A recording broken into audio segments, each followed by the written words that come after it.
This is part one of the Ontario Apple IPM workshop series, Apple Scab and Powdery Mildew.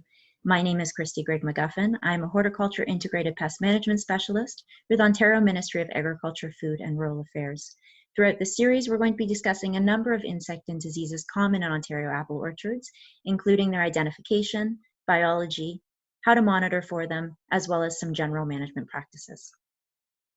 So let's start first with apple scab. This is considered one of the most serious fungal diseases of apples. It can infect both the leaves and the fruit, leaving the fruit entirely unmarketable. And like most diseases, management of apple scab is preventative, which means that monitoring of infection events is going to be critical. And we'll talk about these infection events in the coming slides. So the first symptoms you'll likely see are those on the leaves, and in particular on the underside of the leaves. And this is usually because that early season infections are coming from spores from the leaf litter. So they're coming up into the tree, usually hitting the underside of the leaf first. It doesn't mean you won't see symptom development on the top part of the leaf. It's just more common on the underside. In either case, those young lesions are typically a velvety brown to an olive green color and have quite indistinct margins. So they really meld into the healthy tissue surrounding that lesion. And as I said, you can see lesions from the top of the leaf, but it's often a little bit more difficult to see unless you're really getting up close and personal with that leaf. So oftentimes the lesions start first as a light discoloration, as you can see on the leaf on the left. And as those lesions progress, then that darker discoloration can start to appear, kind of similar to what you're seeing on the leaf on the right. But eventually those lesions will become that discoloration, the dark brown to an olive green color, and again with those hazy margins in the early infection time. But as those lesions progress and age, then they start to become quite raised, almost cupping appearance on the upper surface of the leaf. They can get very dark in color, and those margins become quite distinct, so you can really see the outline of that lesion. And with those heavily infested leaves, oftentimes they'll drop early from the tree. Other times you'll see them stay on the tree until the end of the season. In terms of fruit infection, begin first as small black spots that develop on the fruit. Now, fruit infection tends to progress a little bit more slowly than what it does on the leaves, but nonetheless, it looks very similar in terms of appearance. So it has this dark brown to an olive green hazy appearance that develops. An infection can occur early in the season from initial fruit development right up until harvest time. As that lesion progresses, then it becomes quite dark in color. It can become very scabby or corky in appearance.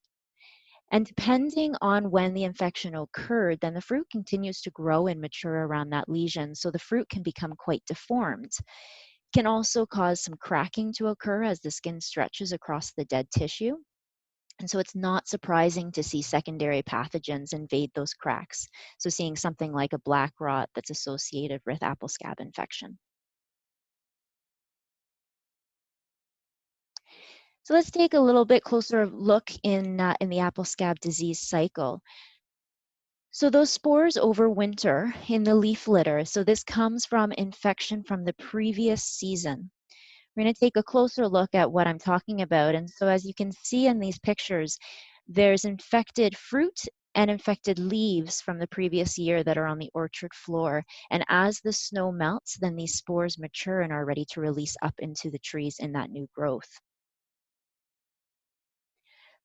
So as the spring begins to warm in temperatures, then those spores begin to mature on the leaf litter. We're just going to take a little bit closer look of what I'm talking about in terms of those spores. You can see here those finger-like projections are actually the spore sacs. And if within those darker appearances, almost bullet-like shaped objects, those are the maturing ascospores. So these are within the lesions of the overwintering leaf litter.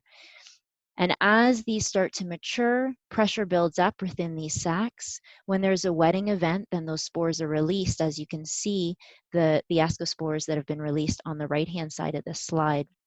And that's what shoots up into the tree and causes that initial infection.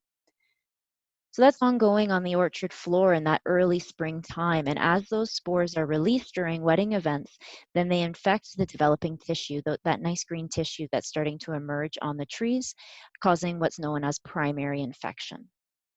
Once primary infection occurs, then that cycle continues. lesions start to develop typically about 2 to possibly 4 weeks later, depending on the temperature. Under warmer temperatures, you can expect to see symptom development quite sooner. In cooler temperatures, though, then you can expect up to a month in terms of the delay from when germination occurs to when you start to see symptoms. But as those lesions develop and mature, then they start to produce spores as well. And so those spores are known as conidia. This is secondary spores. And these continue to be released throughout the season, infecting new tissue, also known as secondary infection. This can continue right up until harvest. And those infections then, those lesions of the infected leaves and fruit, if they're not removed from the orchard, then drops to the orchard floor, in which they overwinter to then produce inoculum for the coming season. So this cycle just continues throughout the season until harvest. So there are actually 3 conditions that need to be met in order for a primary infection to occur. So first of all, there needs to be mature ascospores present in the orchard.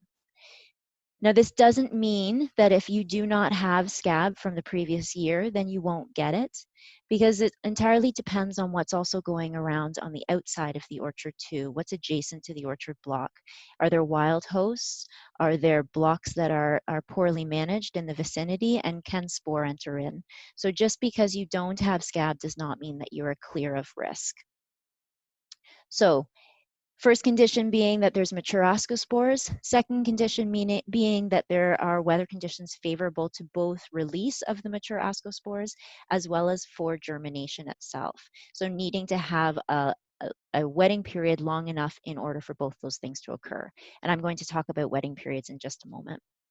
So the third and final condition will be whether or not there is actually protection in place. Is there adequate fungicide protection to prevent any sort of infections from occurring? So spores can be released, weather conditions can be conducive to disease development, but if you have good fungicide protection in place, then you can prevent infection from occurring. If there's been frequent rains and residues have washed off, if the interval in terms of your spray applications has been extended and is too long, so there's limited residues, or there's no fungicide protection on at all, then you're at high risk then of primary infection. Once primary infection occurs, secondary infection can occur as long as the weather is conducive for infection. So that continues on throughout the season. So this graph is just showing both when primary infection occurs, but when that economic loss is actually the greatest concern.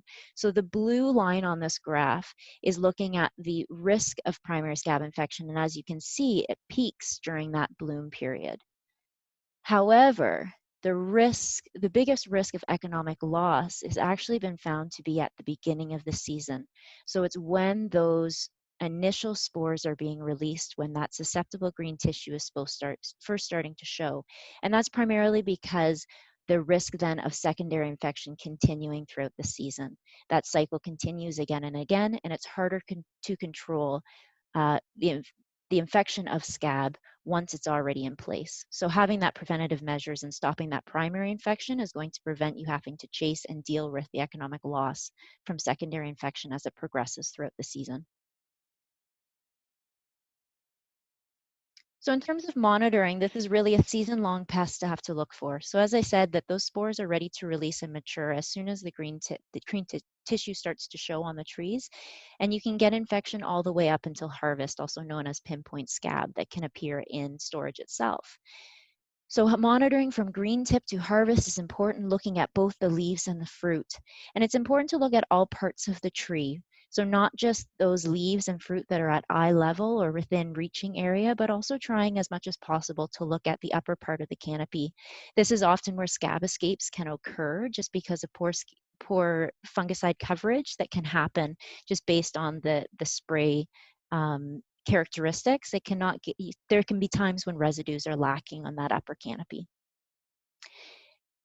So monitoring helps to determine whether there's been escapes, but it's also important to be able to run models to know where you are at in terms of both ascospore maturity, which determines the end of a primary scab infection period, and also whether you're actually seeing an infection event occurring if the wetting period is long enough for both the release of spores as well as germination to occur. So it's kind of a two-part model which we use.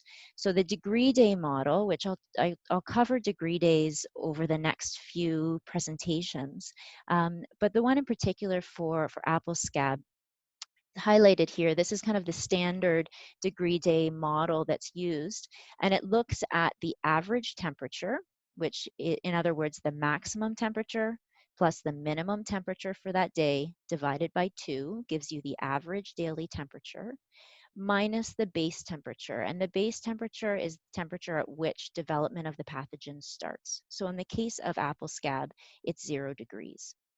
So this is accumulated on a daily basis, looking at the daily average temperature minus the base temperature, and you accumulate this over time.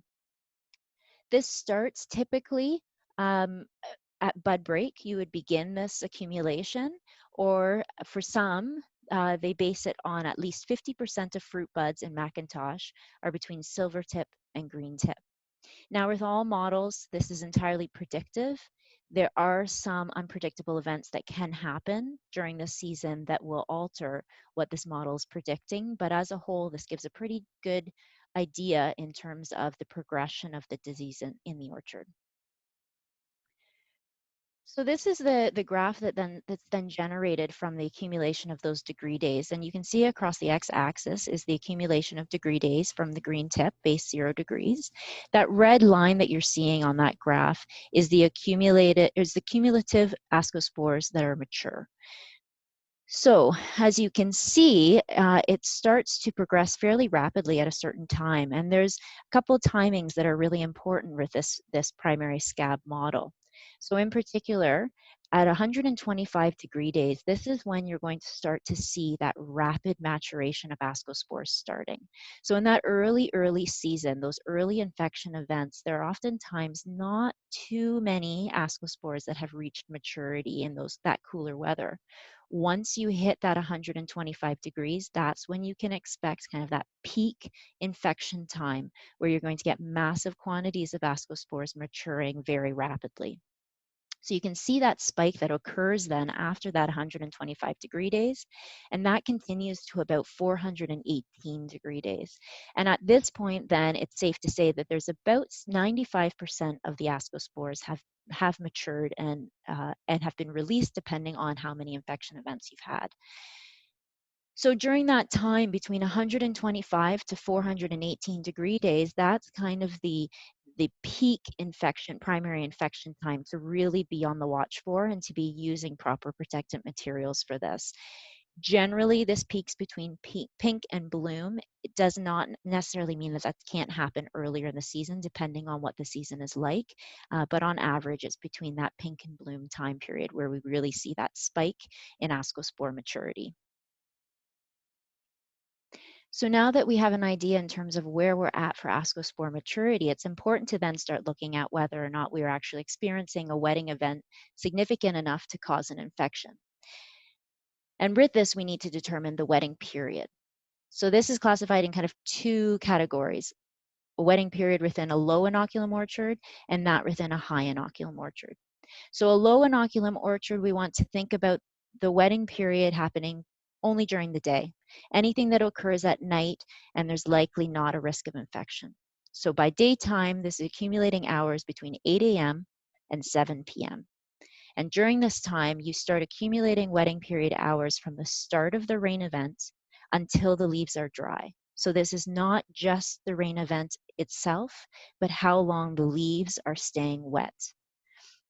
So accumulating these hours during this time, if the rain starts anytime in the evening, then in a low inoculum orchard, you don't begin accumulating those leaf wetness hours until 8 a.m. the following day until the leaves are dry. And any wet periods that are separated by more than 10 hours of dry weather would be considered 2 separate infection events. On the other hand, high inoculum orchards, the risk of infection occurring at night is great enough to consider all hours throughout a day to be the wetting period. So there is no start and end time in which you're accumulating hours. It's from the beginning of the rain period until the leaves are dry, regardless of the time of day. So the length of the wetting period then is what's used to determine whether or not an infection event has actually occurred. And this varies depending on the temperature. So as you can see from the table that's provided here, this is known as a Mills table, and it looks at the average temperature of the day and how many leaf wetting hours are required to target or to trigger a primary infection as well as a secondary infection. So as you can see from the table, just because temperatures are much cooler, it does not mean that infection cannot occur at those cool temperatures. It just means that the wetting required is much longer than those, say, in the late teens and into the 20-degree weather. Once you hit about that 20-degree weather, then you start looking at a very short period of time in which infection can occur. So at about 6 hours or so, is all it takes to have ascospore maturity and germination occur in the orchard, which is why having those preventative measures in place is so important. If primary infection has occurred, then secondary infection can occur day or night, similar to a high inoculum orchard in that primary infection scenario. So how do you determine whether your orchard is actually low infection versus high infection? So this is often done using the potential ascospore dose.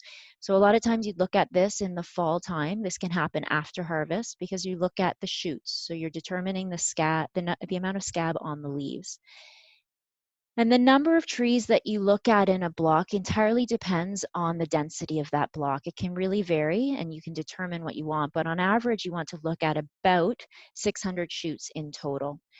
So whether that's 20 shoots on 30 trees up to 10 shoots on 60 trees, it really depends on, again, on that tree density.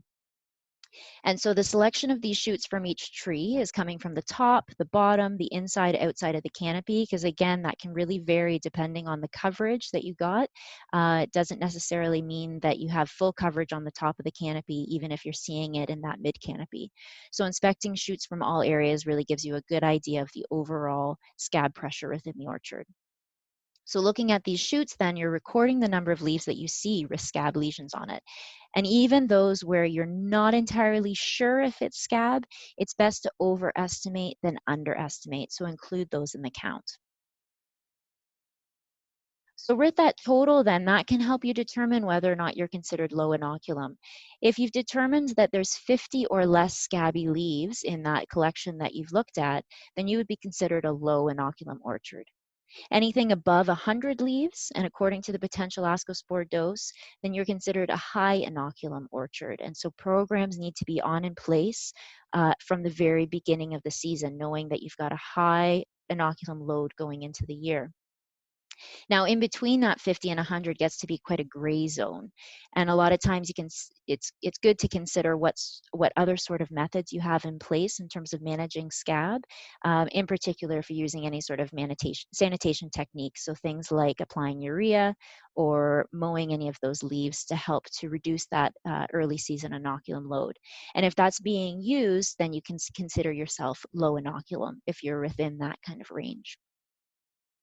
Now, it is important, though, to know what is going on around the orchard as well. So while you may be low inoculum within the orchard, if you do have a density of wild hosts within the area, or you know of some regional unmanaged orchards or poorly managed orchards, then I would consider yourself a high inoculum orchard just to stay protected, because it's very easy for those spores to come into the orchard. So as I said at the beginning, we're going to be mainly focused on just the identification and understanding the biology of the pest, but I will touch on some general management control measures that are used within Ontario. This by no means covers everything that is used, and it's by no means what I'm recommending, but these are just kind of some typical, just to give an idea of a typical program that's used in Ontario.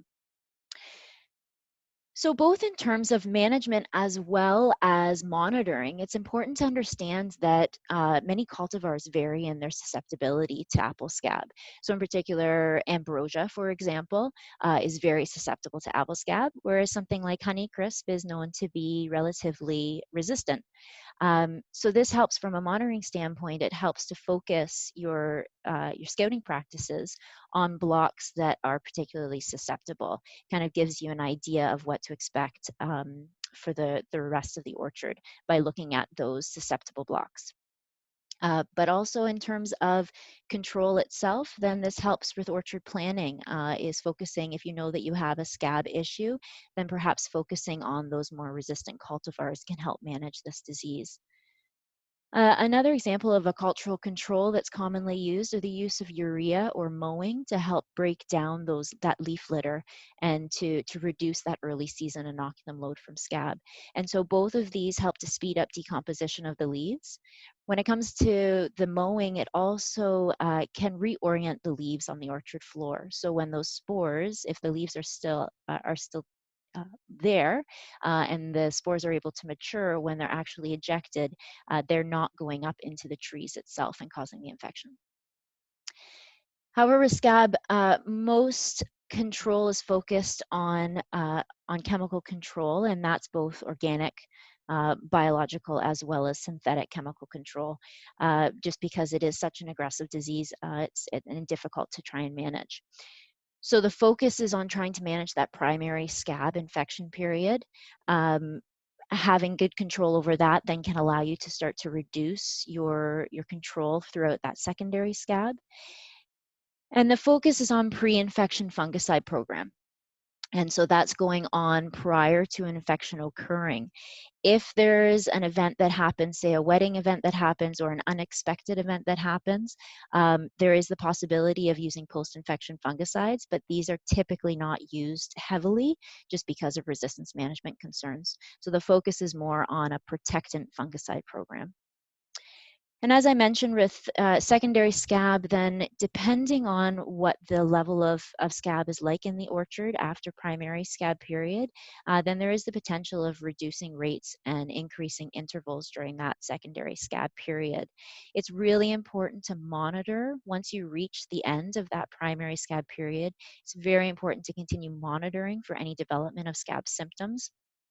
Minimum of 2 weeks. Depending on the weather, again, symptoms can develop up to a month after, depending on the temperature. And so continuing to monitor for any signs of scab will help determine whether or not it's possible to relax a little bit on that scab program for the remainder of the season. So just a quick summary then for scab. Important to know that primary scab infection can occur so long as there's a wetting event long enough to facilitate infection. So even in those cool weather events, you can still have infection occurring as long as the leaves are wet for a long enough time.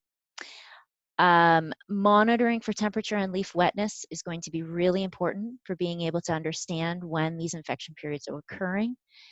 And knowing that that early season infection is going to, having control of that early season infection is going to help in the long run in terms of trying to manage this disease throughout the season. So really having effective monitoring and an effective program in place early season is going to prevent any sort of headaches with the escapes that will happen later on. So changing focus a little bit now, let's look at another fungal disease that's quite a serious one for Ontario apple growers, and that's powdery mildew. So this can affect any sort of young tissue from shoots, leaves, and it can also infect the blossoms and lead to fruit infection as well. So overall, powdery mildew tends to reduce shoot growth, so it can be quite an issue for young trees, for nursery trees. It can also reduce the winter hardiness too of these shoots. Anything that's going into the winter infected is much more susceptible to winter damage. And similar to apple scab, there are susceptible varieties. I've just listed a few here, but there are others that are around. So some examples of susceptible varieties can include Cortland, Ida Red, Paula Red, Gala, Honeycrisp, Matsu, Fuji, and Russet. Again, the list can be quite extensive, so you can look up what sort of varieties are most susceptible to powdery mildew. So in terms of symptoms, the powdery mildew itself, it overwinters in infected shoots. So in the dormant stage, you'll see these infected shoots throughout the orchard. It can often help in terms of pruning of being able to identify what an infected shoot looks like. They typically, a powdery mildew infected shoot will break dormancy later than the healthy buds. Uh, when they're heavily infected, it looks almost a chalky appearance, almost like someone has rubbed chalk down the shoot itself. Um, it's not to be confused with the natural fuzziness of a young shoot. Sometimes that can be mistaken. When you see that white chalkiness, it can be very distinct, but it can be sometimes hard to tell if you're not sure 100% of what you're looking for. But the infected buds themselves are very obvious in terms of their appearance. You can see from this picture, they often quite pointy, very shriveled, just not looking like um, a healthy bud that's ready to break. So here's just a little bit of a closer appearance, the difference between a healthy bud shown on the left here, with that nice green tissue breaking from the bud itself, to powdery mildew infected shoots. So in the case of these shoots, you can see across the board, they all have, again, as I mentioned, that natural fuzziness to them that can sometimes be confused with powdery mildew infection. In the case of these infected shoots, it's not too obvious in terms of the white mildew itself growing on the shoots. But what is very distinct is the infected buds themselves. So you can see again the tissue that's broken from these buds are very shriveled, pointy, just looking very unhealthy. So it's quite distinct between a healthy shoot and an infected shoot. So as those buds break, then those spores are released and they're infecting that actively growing green tissue. So you'll see those leaf symptoms start to develop. This is kind of you typically see leaves and shoots with powdery mildew infection. Doesn't mean that you won't see fruit, and I'll get to that in just a moment. But on that actively growing green tissue, then you see this white, almost felt like patches that develop. Oftentimes, this is on the lower part of the leaf, which is why it's so important to look on the top and bottom of leaves when you're monitoring. In some cases, not all, the leaves can become quite brittle, curl in, and have kind of a pinkish reddish discoloration. It's important to distinguish this between some physiological or nutritional issues. And again, it's not always the case that this happens. What's important to check if you do see these symptoms, then look for that white felt like growth that can occur. So the following pictures are just giving some ideas of what these infected shoots look like on this actively grown tissue. So again, as you can see, it's covered in that white, chalky, almost felt like appearance on those leaves. And the leaves can become quite curled and brittle. The terminal itself, the leaves can become quite tight and clustered together. And again, they can become quite brittle as that disease progresses. And so it can be quite obvious in terms of the curling and drying out of the leaves, but again, still seeing that very obvious white fungal growth. So powdery mildew can infect the blossoms as well if infection was occurring during that time. And what will happen with blossom infection is that either it will impede fruit development, or it will produce fruit that has this kind of lace-like netting that develops on it. It can be really commonly confused with things like spray burn or frost damage, but when it comes to powdery mildew infection, it's a very distinct, again, lace-like appearance. It has this very delicate look to it. And that happens, again, when infection occurs at that blossom time, infecting the developing fruit. So in terms of the disease cycle, as I mentioned, it's overwintering in those dormant fruit buds. And as those buds break, then the spores are released and they're actually dispersed by wind. So this is not something that requires a rain event similar to scab. It does not require a rain event to spread those spores. Those spores, those mature spores are released by wind events. And those spores, when they land on actively growing tissue, then they trigger an infection. And this infection then continues throughout the season, causing secondary infection. And this goes until terminal bud set. So this fungus does require actively growing tissue. And so once terminal bud set occurs, then the risk of powdery mildew infection is no longer present. However, it's important to keep in mind that we do at times get some new growth that occurs in that late season, depending on the temperatures. If we get a really nice warm spell in the fall, then it's entirely possible to get a little bit more growth that occurs. And if powdery mildew is active in the orchard, then you are at risk again of infection occurring with that new tissue development. So if you do have powdery mildew, if you know that you have a history of powdery mildew, it's important to start monitoring from green tip. So as soon as those buds start to break, then they're at risk of infection. So monitoring for any sort of development from green tip, and again, right up until bud set or when that growth stops. And in particular, it's important to target those scouting practices on susceptible varieties. Knowing what in the orchard is most susceptible is very important.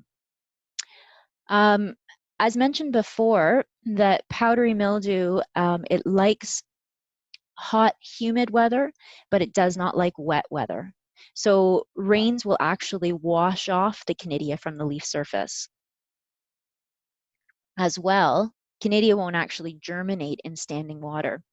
So during times when scab risk is highest, then powdery mildew is not as much of a concern.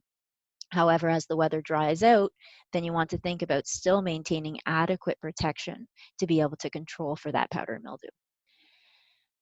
So powdery mildew infected buds actually have, as I mentioned before, have a lower winter hardiness or less winter hardiness, I should say, than those healthy buds. So if we do experience cool winter temperatures, especially those below -24, then there will be bud kill that occurs or bud death that occurs. So having those cooler temperatures, you will see a reduction in terms of the overwintering populations. However, it's still important to prune out any signs of infected branches as you're going through and doing dormant pruning. Also important again to think about some of the cultivar susceptibility. If powdery mildew is an issue in the orchard, then considering in terms of what you're planting and what the level of susceptibility is. In general, in terms of chemical controls, most of the common scab fungicides do have efficacy against powdery mildew, with the exception of the group M or the protectant fungicides. So those are often used early season. So if that's the case, then it is worthwhile, if powdery mildew is a problem, it is worthwhile to include a low rate of sulfur in with that, just until you start incorporating some of the systemic fungicides that have more efficacy against powdery mildew. So again, just to summarize, so this fungus overwinters in infected buds, and so it can be present and ready to infect as soon as that green tissue starts to develop in the orchard. Um, it's really important to know that powdery mildew develops and causes infection during those hot, humid times when the weather is dry. So if you are out of a scab infection risk, chances are then you're looking at a powdery mildew risk. So keeping that fungicide coverage on in place to really help manage both those diseases is really important. But once you have that stop in new growth, then your risk for powder mildew is no longer there, unlike apple scab, which is then for the remainder of the season. So that brings us to the end. If you're interested in more information, there are some resources available. You can go to the Apple module within our Ontario Crop IPM website. That information is also available within our publication 310, Integrated Pest Management for Apples. Another excellent resource to refer to is the Compendium of Apple and Pear Diseases and Pests. And with that, I thank you for joining me. My contact information is available on the slide should you need to reach out to me for any comments or questions. I also encourage you to subscribe to our fruit blog at onfruit.ca for all timely information on Ontario fruit production.